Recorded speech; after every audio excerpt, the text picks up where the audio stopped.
தம்பியா? ஆமாண்ணே. நம்ம கட்சியா இது? நம்ம கட்சியில தானே இருந்தாரு. பார்த்ததே இல்ல, மூஞ்சியே மறந்து போச்சு. அண்ணே உங்களை பத்தின அந்தரங்க வீடியோலாம் இவர் தானே இல்ல சாரி ஆதாரத்தை பூரா இவர் தானே வெளியிட்டாரு. இதுவா? ஆமாண்ணே. என்ன வெளியிட்டு அப்படி? நாங்களே உண்டியல் குலுக்கி பிச்சை எடுத்து நாங்க கட்சி வளர்த்துட்டு இருக்கோம். நீங்க காசு கொடுத்துதான் கட்சி வளர்த்தோமா? நாங்க இல்ல உங்க அப்பா அம்மா சம்பாதிச்ச காசை கொடுத்தது நாங்க கட்சி வளர்த்தோமா? எங்க காசு எங்க உழைப்ப போட்டு நாங்க கட்சி வளர்த்தோம் இல்லையா? வந்து உட்காந்துக்கிட்டு ரூம் நல்லா இல்லையே, நான் சுடுகாட்டுல படுத்திருந்தேன்னு மேடையில பேசுறது. நான் வந்து ஏசி ரூம் போட்டு கொடுக்குறேன், ஒரு வீடு பிடிச்சி கொடுக்குறேன் 10,000 ரூபாய்க்கு.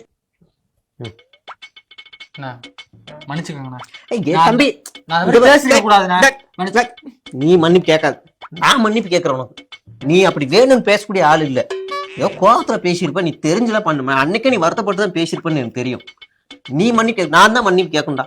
நீ எதுவும் கேட்காது, உனக்கு அதெல்லாம் தெரியாது. நீ ஒன்னும் தெரியாது, நீ சும்மா ஏதோ சொல்லிருப்ப, அவ்வளவுதான். நான் அதை நான் மனசு கூட வைக்கல நான்.